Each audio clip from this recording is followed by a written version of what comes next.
Welcome back to Harmonize Your Life Conversations on Self-Care for Women of Color podcast with your host, Dr.Toni G. Alvarado. I am so delighted to have you back in the podcast studio with me and my guest who is coming into the studio with us in just a few moments. Thank you again for following this podcast, for subscribing to my YouTube channel, for sharing this podcast wherever you are watching or listening to us on today. I am so grateful for you and your engagement with this podcast. The Harmonize Your Life podcast was started in the year 2000, right at the top of the pandemic. And we host conversations here on self-care, health, wellness, fitness, all the things that make for a harmonious lifestyle. And the guests that we've had on this podcast run the gamut.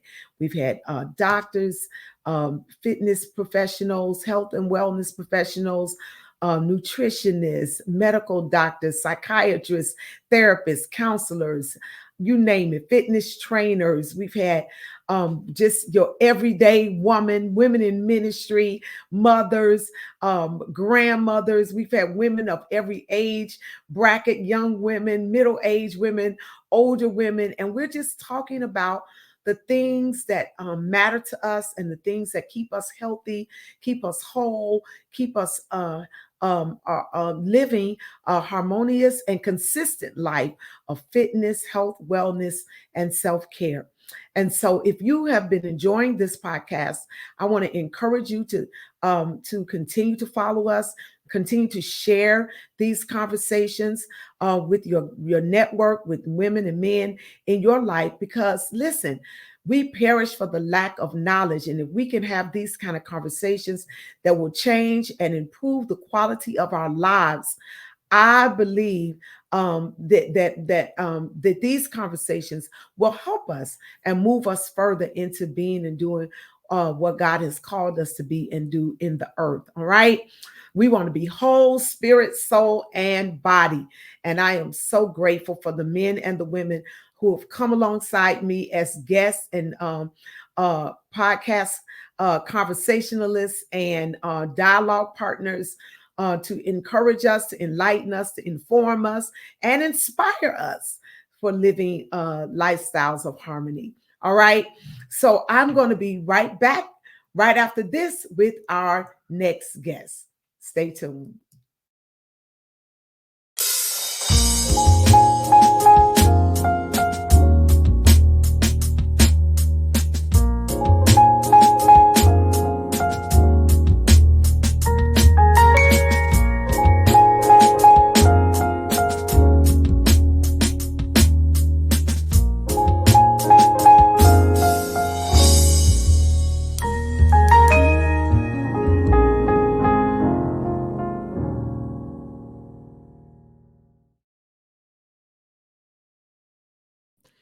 Well, I want to welcome the Reverend Dr. Cheryl Coleman into the podcast studio. Let me give you a little bit about who she is, and then we will start our conversation.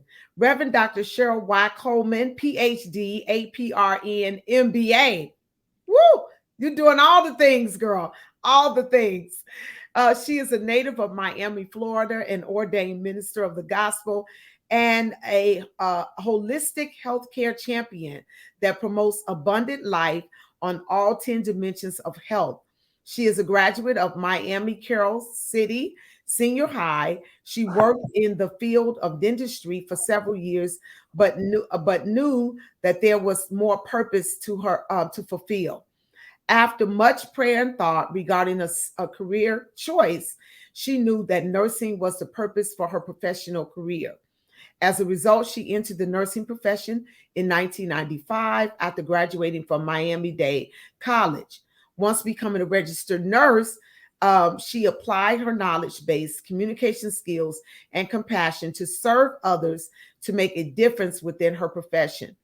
Based on her exceptional clinical performance, professionalism, and desire to provide quality health care, she was quickly promoted up the ranks. She served in various capacities such as staff nurse, charge nurse, nurse director, Clinical Education Director, Associate Vice President of Critical Care and Emergency Services, and most recently, Nursing Professor. Her colleagues describe her as a very caring, competent, a role model, and professional in the healthcare delivery. Dr. Coleman's academic background is similarly outstanding. She's graduated magna cum laude from Florida International University in 1998 with a Bachelor of Science and a Master of Science in Nursing in 2002, as well as an advanced practice certification as a nurse practitioner.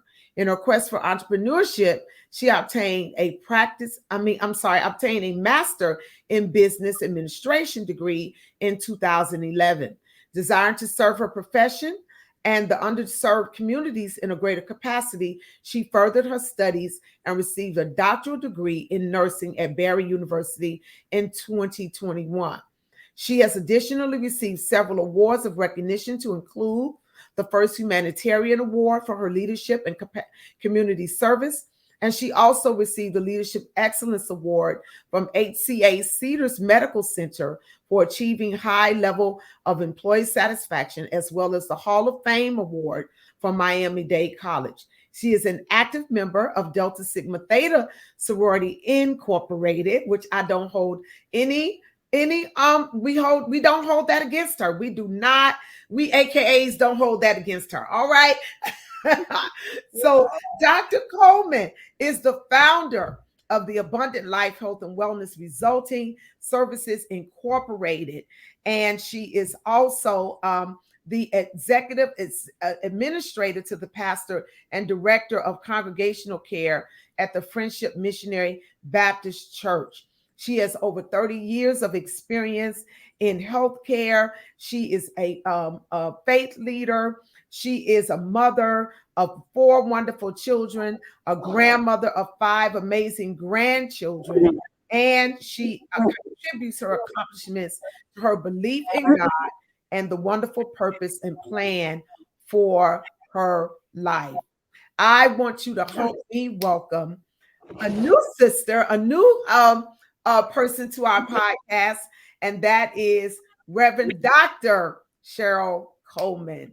Thank you for being in the podcast studio with me today, sis.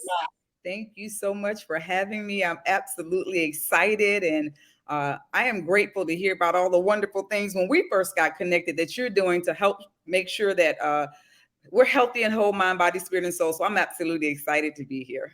Yeah, deep calls unto deep. So when we met at the Women in Ministry Conference, we met there, and it was an immediate connection in our spirit.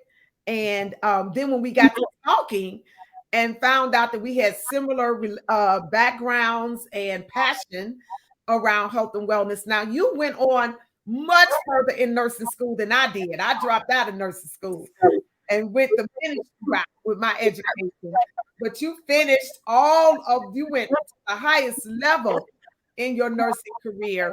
And I just salute you, sis. My mother was a nurse, and so I have such an affinity to nurses. And so, yeah. So thank you for being in, agreeing to come on, and let's talk a little bit this month around, we're going to talk today around the issue of compassion fatigue. And we're going to talk about self-compassion and just the whole idea of overcoming compassion fatigue. And you and I know, being in the helping professions, being a nurse, you're being in healthcare and ministry, me primarily being in ministry, being a coach, a leadership coach, a life coach. We're about people, right? And Wayne Cadero, in his book Leading on Empty, he talks about the idea that people who are about leading people oftentimes find ourselves leading on empty, and we find ourselves being worn out. And it's our passion, it's our call, but sometimes we are not as good with putting the necessary boundaries in place for us to be healthy as we do the work that we do, right? Absolutely. So talk to us a little bit about your journey, your nursing career journey, what led you in there, and then talk to us about this idea of compassion fatigue. Define that for us, if you will. Sure, sure. Just a little bit about my nursing journey. After high school, getting a job, we were always taught at least finish high school and get a job. And so dentistry is where I started out. But as I was serving there, I recognized there was something a little bit more. And that something more came out of my blended father, who was a young man at that time who had hypertension, did not take his medication because of some of those side effects that happens with hypertension medication, Mhm. wound up with kidney failure, right, as a very young man. Mhm. So he went on dialysis. And so I'm thinking, dialysis, what's that? And so our family is going through this whole journey of, learning about dialysis. And because he was young, he got on the transplant list. Mhm. And God is so amazing. When you're on the transplant list, it takes a little while. As he left the doctor's office, back then they had beepers. Before he got home, he got a beep that he had a kidney. That started the journey. And so when he got his kidney transplant, he had some setbacks, coded a couple times, and the nurses were absolutely phenomenal.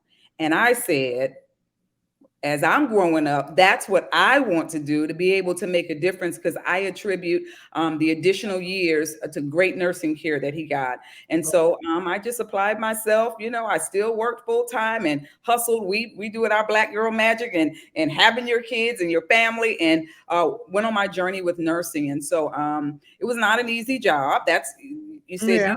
you didn't stick it out, right? Well, I always did stick it out. If it wasn't for my pastor counseling me at that time, that I can do all things. And so with that, we went through, and I just promised God, I said, Father, if you help me to make it through, I promise to serve your people with everything that I have to help people to be whole. And so that started my nursing journey.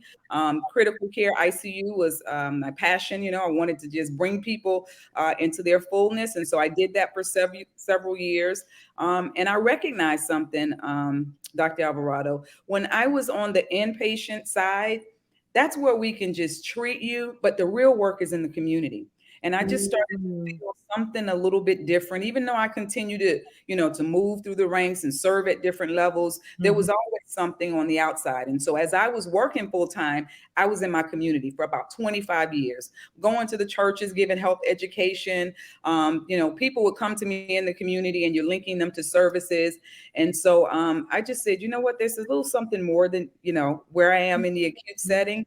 And Mhm. so I birthed a nonprofit, which is our Abundant Living Health and Wellness. And I Mhm. taught from there, and did my nursing, but I knew that there was more. And so I just set up shop in the community. I stepped out of the acute care setting, working here in the community with health education. In my community here, help to, as a healthcare consultant, initiate various health programs here to help people be healthy and whole. And so, and then pandemic hit. Mhm. And Mhm. what I had there, when we talk about compassion fatigue right now, right? Mhm. Mhm. Mhm. Pandemic hit, it shut us all down. Um, Mhm. we know that, life was, we never expected that. Didn't even prepare me for nursing school. I don't even remember during the pandemic. We did the epidemic, but not the pandemic, right? Yeah, yeah, right. When you think about the pandemic and all that we went through as a people, there was a lot of trauma. And so when we talk about compassion fatigue, which is similar to burnout, Yeah. the Mhm. Mhm. difference is compassion fatigue is really more of a indirect result of the traumas, right? For those who are in the helping and the caring professions. Women, we're in helping and caring, right? Whether it's in our home, sometimes on our jobs, wherever, we're helping and we're caring. We know healthcare professionals, right? But people in ministry, for us here, when the pandemic hit, Yeah. the amount of funerals that we did when no Mhm. one was doing them, right? Right, Because I right. was first, and our church was one of the ones that we would do. It was a lot of indirect trauma. Indirect trauma simply means it's not your personal trauma, but because you're helping the other individuals, Mhm. right? Mhm. Mhm. Well, yeah, Mhm. you're Mhm. getting some of Mhm. that trauma as well. So when we talk about compassion fatigue, that's simply what it is. That's that overload of indirect trauma that we've all kind of suffered moving through this pandemic, and we get exhausted, right? There's a physical exhaustion, mental, right? What really big about compassion fatigue is your spiritual man, right? The Mm-hmm. Bible tells us the spirit of a man can bear any infirmity, and that's in the book of Proverbs, right? Mm-hmm. So Mm-hmm. I've seen that caring for people even at the bedside, right? When they're spiritually in a good place, that helps to with physical healing and all other healing. And so with compassion fatigue, it's really huge around your spiritual and your mental and your emotional, right? And we know that when those are out of whack, those dimensions, then we're going to see it in our bodies. And so I'm grateful that we're talking about compassion fatigue, and how it really affects many of us, right? It even affects our children. And we Right, don't right. that it's the indirect trauma. And so if we had to put a definition on it, compassion fatigue, broadly defined, is the emotional and the physical and the spiritual distress to those who are providing care for somebody else, right? And it's associated with trauma that's there. And so that's And you in a know, nutshell what compassion fatigue is. that, and and I'm glad you defined it, and you're right. It's similar to burnout. Mhm. So is it the same as burnout? Like, or is it a cousin to burnout? Like, is burnout a result of compassion fatigue? It probably is. Probably, if you had to link it that way, it can Mhm. be a result of it, because when we Okay. look at the signs and symptoms, they show up the same way. But clinically, and as this is evolving, the compassion fatigue, right? The huge indicator is those who are really receiving that indirect trauma, those traumatic experiences. Huge in ministry, right? You're counseling and you're coaching people who have been Right. victimized, right? Mhm. Mhm. They've been raped, they've been shot, right? And multiple deaths and grief. And so when you are in that type of helping profession, and you're hearing all of these things, indirectly, you are being traumatized. And so that's kind of a little bit the difference of burnout. Burnout is I'm working 12 hours or Okay. 15 hours that way. Okay. But the Okay. compassion fatigue, the linker is It's the the indirect. internalization of the trauma that's happening around us. And like you said, what I really appreciate the way you defined it. You said it may not be my personal trauma, but because I'm an empath, right? Because I am caring for other people, I'm in the people profession, the helping profession. I Empathy goes along with that. And so I have to be able to connect with you at an emotional level. And so when I get done connecting with you, then I feel what you're feeling. Yes, you take As it on. I'm connecting with you, I Mhm. begin to feel what you're feeling. And so that the result of that is the compassion fatigue, is what I'm hearing you say. Yes, yes. Okay. And it's also called, you said the word, empathy fatigue. You can use either or. So Okay. yeah, yeah. Yeah.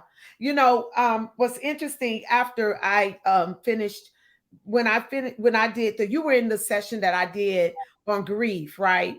At the Women in Ministry conference. And afterwards, um, after the ministry, well, first of all, in preparing for the ministry, I had to kind of walk through some places of grief, revisit rather some of my grief in preparation for that workshop, and for that session. And what was amazing to me, or what I didn't anticipate, was afterwards the number of women that came to me afterwards to share their stories, their grief stories with me. And some of them had not processed their grief, and it was the first time that they were really being confronted with their grief after as a result of the presentation. Um, and so, with so many women coming to me and sharing their stories, I found a couple of days after the conference, I was just worn out. And I realized it was compassion fatigue, because I had to meet these women at an emotional place, and constantly hearing over and over again their stories. And every time I would hear their stories, I was connecting. Yes.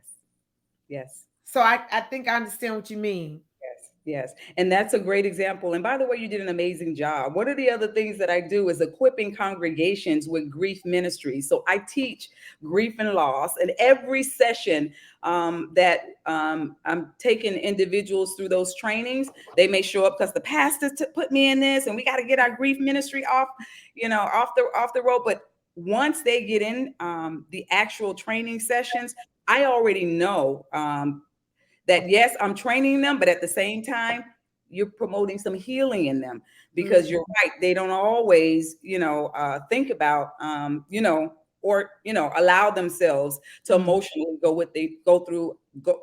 through what they Mhm. need to get through around grief. And so, Yeah. yeah, that's a great example. Yeah. Yeah.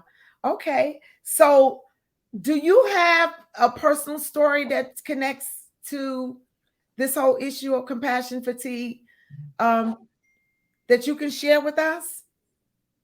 I can share my own story. Uh huh. A personal story. Yes. Story. And the reason I am passionate about this is, again, just like you shared, in this type of profession, and sometimes people might not even know that you're in the profession, but you just have something about you where people will share their stuff, right? Right. They And will so share. it doesn't mean that you have to be professionally. And I hope those who are listening here are hearing what you're saying. So, because you even said it earlier, you said, as women, we're, whether we are nurses, doctors, pastors, or in what some would call helping professions, by nature, we women help, Mhm, right? mhm. We're helping our children, we're helping our husbands, we're helping our partner, we're helping family, friends, girlfriends. That's kind of the role that we play in society and in people's lives. Mhm, mhm. So go ahead, say more about that. And that was the eye opener for me. Like, I would go around championing, teaching, and training, the cheerleader for health, and pretty much a little bit after the pandemic. And I just started, thinking, okay, we're coming out of the pandemic. Even in the midst of the pandemic, I finished a PhD. I'm like, oh, I was prospered in the pandemic, right? But it allowed me enough time to shut down from the hustle and the bustle, begin to sit with, myself.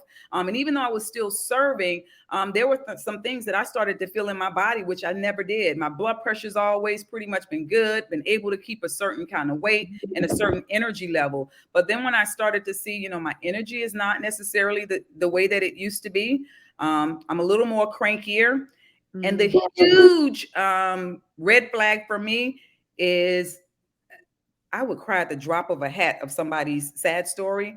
I started to feel numb. Like I was more robotic. I was doing what I was supposed to be doing, showing up in church, praying for the sick and doing all these things, but it was more in like a robotic kind of way, right? Where I was not even allowed to feel because I had gotten off of my rhythm. Thank God for the women in ministry dancing with God, sacred rhythms, right? It put me back in a space, right? And it took me, I was off of my rhythms of doing the things to care for myself. I did a little, caring for myself physically, but I'm talking about, when you talk about compassion fatigue, it's soul care, not just self care. The physical Right. body is soul care. Okay. Yeah. And so I was really off, and that started, me to thinking, oh my God, it's not like a whole bunch of things have been going on in my life that was so horrible for me to feel this way. But then I started to think it was not all my stuff. It was other people's Yeah. stuff that Yeah. compiled, and I was not properly releasing it. And so, if you think about compassion fatigue, you have your car, right? And we got full and we got empty, right? Right. And Right. compassion fatigue has stages. And so, if you don't mind, I'll share those stages No, with please, kind please. of You teaching us. Thank you. this is kind of like how I was, right? And so, and even for those people who are like caregivers, because I do also with caregivers, Mm-hmm. the compassion fatigue. So they're like five stages. And think about, even whether you're a caregiver, you just started in ministry, you're pastor, you're just starting out. It's what we call like the zealot phase, right? I got an assignment, and Okay. I'm on zeal, I'm on fire, I'm going to serve, and I'm going to do all of this, right? And your tank is full, right? You got some good practices in your life, you're handling Uh-huh. well. And so, oh, I'm loving this. I'm doing this, right? And then you start to say, maybe year one comes around. And this is now not necessarily in zeal, but I'm a little irritable now, right? My tank is starting to come down over time, right? Because I've gotten off of my rhythm. I'm doing what I needed to do to keep me fired up in the assignment. And so the irritability phases comes. And when that irritability phase comes, again, you start to see some things in your body, in your mood, and how you are interacting. And people around you might start to notice if you were cheery, now you're not so cheery, right? You're not smiling, right? That's what we call the irritability phase, right? And caregivers really have this because after the pandemic, so many people became caregivers, not professional. They just are down full-time 24-hour caregivers based on the things that happen outside of the pandemic. And they feel this way, right? And Right. so after that zealot phase and the irritability phase, then there's something that called the withdrawal phase, right? That tank is really starting to come down, right? So now you're getting a little more robotic. I'm doing what I need to do, but not with the fire, not with the zeal, not with the happiness, but out of a duty. And so you do it that way, right? What And was so that third phase again? Say it again. this is the withdrawal phase. Withdrawal. So the zealot phase, then the irritable phase, and then the withdrawal phase. That's three. Yes, Okay. those are three. And then Let me write these down because you teaching a whole workshop here. I mean, we're gonna have to have you back and we'll talk about this a little bit more. Okay, go ahead. I'm a student, so I'm writing. yeah, and me too. I'm a learner by nature, right? And so and that's one of my things that helped me, to move through. So we'll talk about those things that help us along the way. And Okay. so with that withdrawal phase, you start to even sometimes now not necessarily interact with people in your family, right? So it's not even the outside professional things that you're doing, ministerial things. It's now creeping inside your house. And if you don't do something, right, the tank is going to continue to go down and you're going to be in what we call the zombie phase, right? And the zombie phase ain't nothing fun about what you're doing. You're just absolutely showing up on autopilot, just doing it with no feelings. You're numb, right? And that is a very dangerous phase. And if we don't do something, our body is crying out for us to do something, our minds and our soul, right? But we may not necessarily recognize it. But because you're bringing attention to this, yes, we thank God for those who are going to now recognize this and prayerfully not have to go to this fifth phase. And the fifth phase is what we call pathological or victimization versus maturation and renewal. So at this particular phase, you're either going to start having pathological conditions in your body, high blood pressure, kidney disease, heart disease, depression, right? Some of those things that you never, really had, right? And I said with mental, I call it mental wellness. I know they talk about mental illness, but I say mental wellness, right? We're all one situation away from a possible diagnosis mentally. So mental health is a lifelong journey. So in this phase, it can not only show up in your body, but it starts to show up in your mind and in your soul.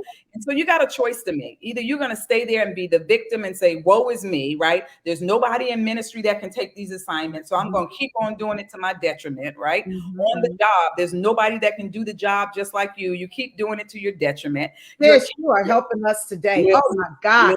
You're teaching a whole workshop on this podcast. Oh my Lord. This is amazing.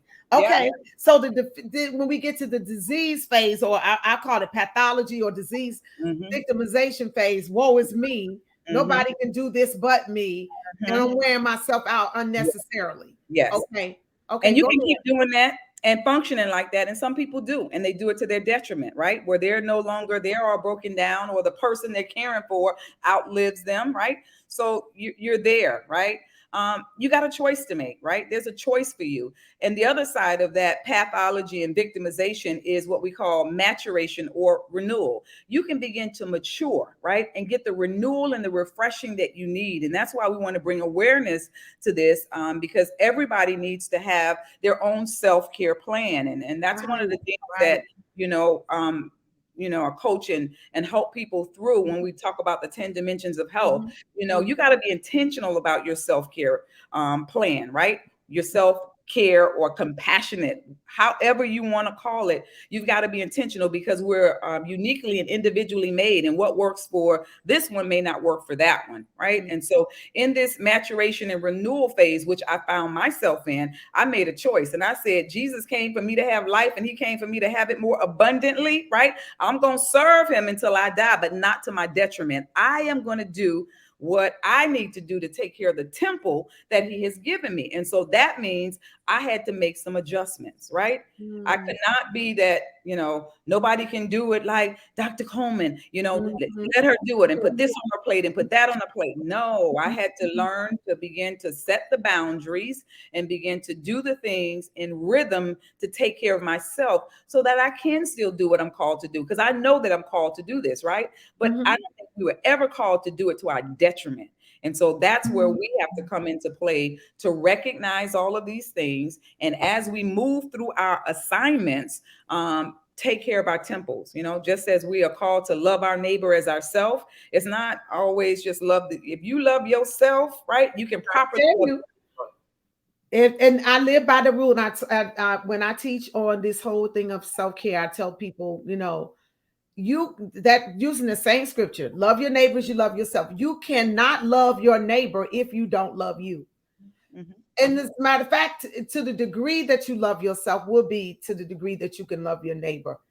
But if you're, oh my Lord, these phases, zealot phase, irritable phase, withdrawal, zombie, pathological victimization phase, and then to turn it around, we must go through the maturation and renewal.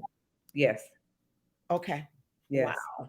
This, I'm telling you, you just helped us.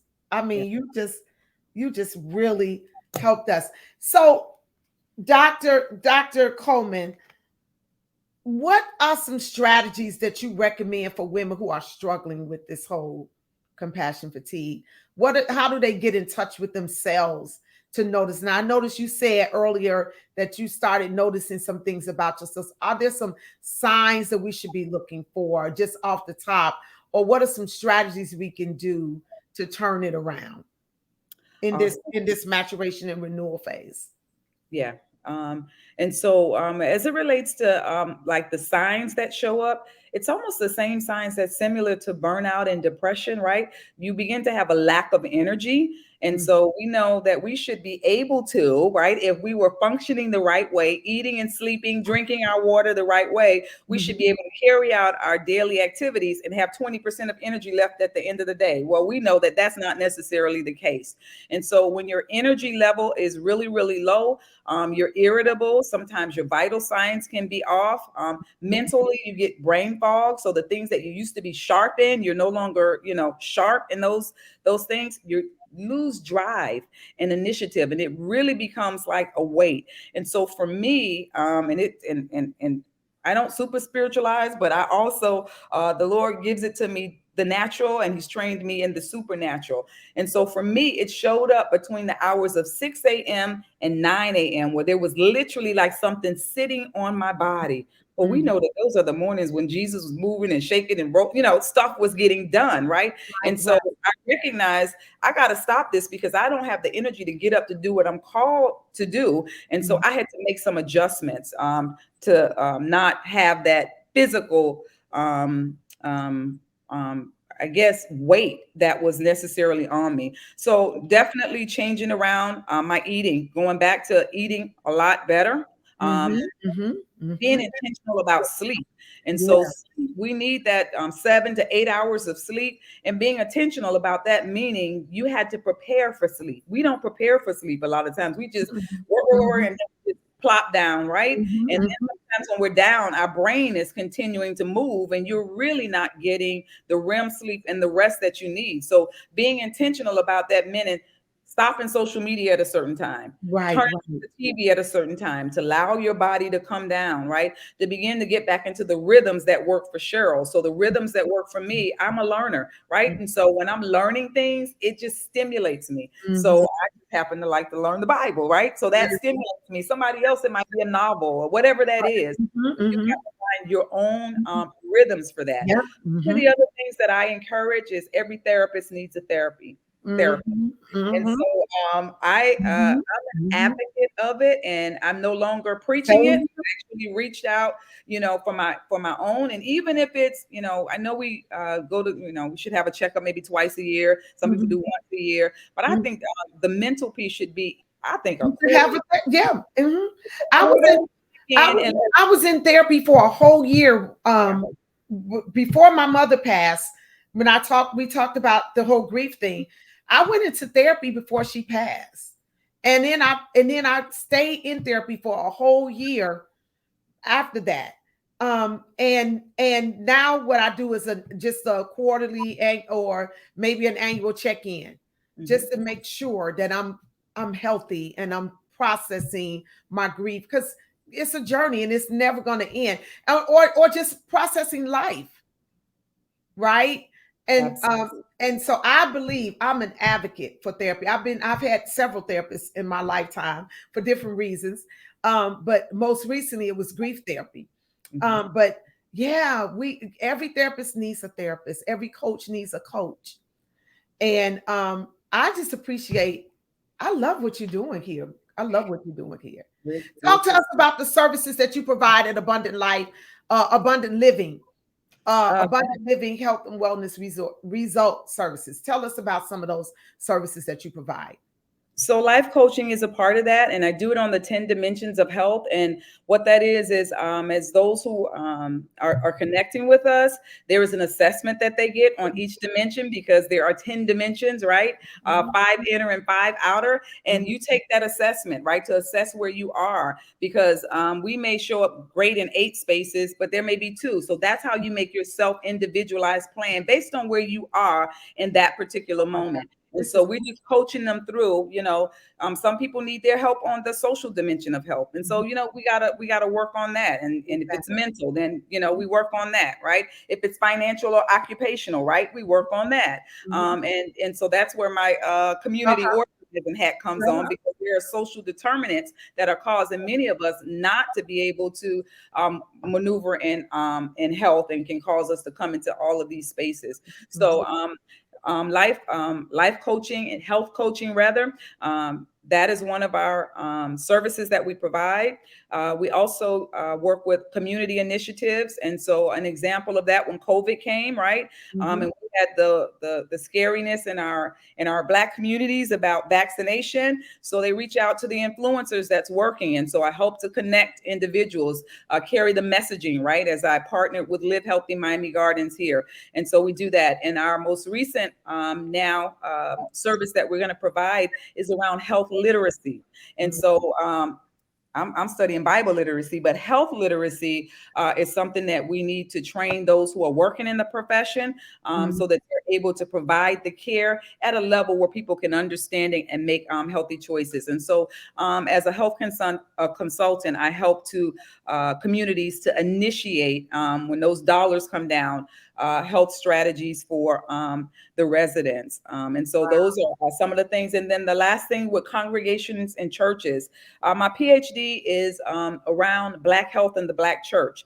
How does the Black church help to shape the health behaviors of its Black parishioners, right? And so a lot of the training and equipping is there in the church. Our nursing ministries is not for us to just fan you when somebody fall out. No, Exactly. it's to be Exactly. a part of it's the new congregational care, where you have a congregational care team with members of those 10 dimensions that Mhm. really help our pastors to do what they're called to do and get out of some of the weeds of the other stuff. And so in that way, training equipment, and most of the training equipment have been around putting health models in the various churches and conventions. But the biggest one, Alvarado, is grief. And I want to share this. I'm writing a book, Grief, the Great Teacher of Relationships. Mhm. Every single disease process, every single trauma, every single bad experience we have, you know who's at the heart of it? Grief. Grief. Mhm.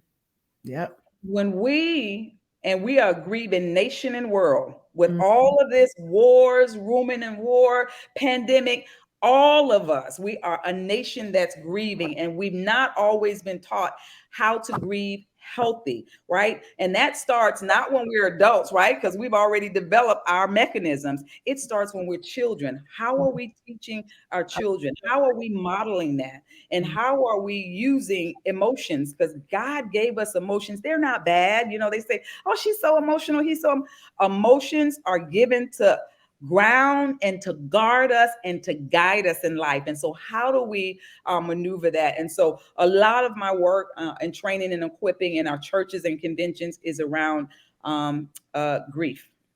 Wow. So those are some of the services. You're just a wealth of knowledge and information. I mean, goodness, this is so inspiring. I mean, it's inspiring for me. It's amazing. Your program sounds a lot like my intentional self-care program that I run with the women that I coach in health and wellness. I went back and got a certification in health and wellness coaching in 2021 through the American Fitness Professionals Association. And I started the program, and our work is so similar. And I know that's why we connected. And I do want the persons that are watching us or listening to us to know where they can find you and connect with you. So for those of you that may be listening and not on YouTube, if you're not on YouTube, I'm going to invite you to go over to my YouTube channel at Dr.Toni G. Alvarado. Subscribe to my channel and share. Subscribe and share this channel, because we perish for the lack of knowledge. We are really wanting to get this information out. We're having these, I'm telling you, Dr. Coleman just did a whole clinic over here on this podcast conversation, and you're getting this by just watching or listening to this podcast conversation. And I want to thank my community. I want to thank the women who are part of the Harmonize Your Life Women's Self-Care Network. I have a group of women who have connected with me. They sold into this by way of membership into the network. And if you want to join this network, please go to my website at drtonyalvarado.com. This is the type of work that we're doing in the network. And it's the women who are part of this network that help me produce this podcast, because I have to pay for, equipment and production and all the things that I have to do to make sure that we can get this information out to our community. And this stuff is archived on my YouTube channel. And you can go there. I tell people all these episodes are archived there, just like you binge on Netflix and your and Bridgerton and all your favorite Netflix shows. Binge on the Harmonize Your Life podcast. Go from episode to episode and learn. These episodes are here to motivate you, to inspire you, to give you information, life-changing, life-saving information. We have had, and we bring the best.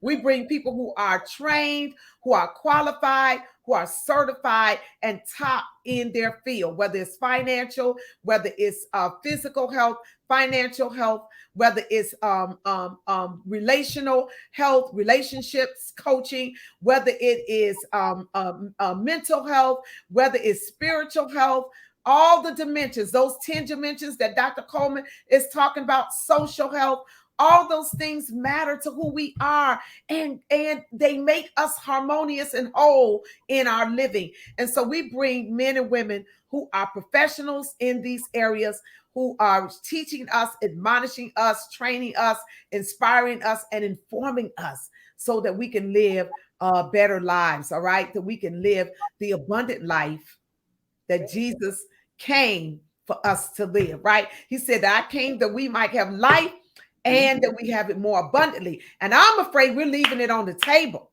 We're leaving a whole lot of life on the table. You know how they say you're leaving money on the table? Some of us are leaving a whole lot of abundant life on the table because we're not learning these principles and applying these principles to our lives. And so I want you to go there. And if you want to join up with us, the Intentional Self-Care Program is we're taking applications now for the Intentional Self-Care Program. You can email me at hello@drtonyalvarado.com, and you can learn more about that and how you can be a part of that. Dr. Coleman has programs. You can go to her website. Let me put her website up here. Abundant Life. It is Abundant Living hwrs.com, abundant living hwrs.com. Go to her website and follow her on Facebook, on her Facebook page, Abundant Living Health and Wellness. Abundant Living Health and Wellness. It takes all of us doing this work. Yes. So I'm promoting my stuff, but I'm also promoting her stuff because it takes a community. I can't coach everybody, and neither can she, right? Okay, because we'll both wear ourselves out trying to coach all y'all. So some of y'all need to come to Dr. Toni, and some of y'all need to go to Dr. Coleman. All right, go to Dr. Cheryl, and then some of y'all, when we do work together, come to what we're doing together, and she'll take it from one angle, and I'll take it from another, and I promise you that your life will be enhanced and enriched. I love the connections that God is helping us to make in this space. Also, you can follow her on Instagram at Minister CC. Minister, all spelled out, and CC for Cheryl Coleman. Sister, thank you so much. Thank you for having me. This has been amazing. And we're not done. This is just the beginning. We got work to do, girl. We got so much we're going to do together. You gave one of the interventions that help us with compassion fatigue, and that's community. To know that we can't do it all, that we have to share in the work together. And so that yes, you're all in it. We're together. It's community. And that's why I started the Self-Care Network, so that we can do this in community. We can't do this alone. Right. God never designed us to live life alone. Right. And so when God said, when he said in the that it's not good for man to be alone, humanity to be alone, that wasn't just in the context of marriage, husbands and wives. That's all of us. We can't do this thing alone. Then we have to have community. We need to be in community. Healthy and whole communities make healthy and whole people, right? And so that's what we want to be. That's what we're about in the Harmonize Your Life Women's Self-Care Network. That's what Dr. Coleman is about in the Abundant Living Health and Wellness Results Services Center that she runs, and we can do this together. Sister, can you just give us, Dr. Coleman, can you give us one last word of encouragement before we sign off? Absolutely. And to everybody under the sound of my voice, I want to let you know that you are loved, valued, seen, and heard. And as you know that you're loved, valued, seen, and heard, I want to encourage you and let you know that you can do all things. Those all things simply means caring for yourself as you care for others. Sleep, eat, right? All right. Exercise and have fun in what you do, and make sure that you are part of a beautiful community that would help to encourage you. And so I just encourage you to live life to the fullest in an abundant way. God bless. And as I always say, live until you die. All right. Thank you so much, sis. Thank you so much. I'm so excited. I can't wait and to see how God is going to help us to continue to do this work together. And I look forward to hearing more from you and supporting you in the work that you're doing as well. All right, everybody, we thank you again for being with us this week on the Harmonize Your Life Conversations on Self-Care for Women of Color podcast with your host, Dr. Toni G. Alvarado. Stay with us as we continue through season 11 of the podcast, and we know that you will be enriched and blessed. Have a harmonious week in Jesus' name. Bye-bye. Bye-bye.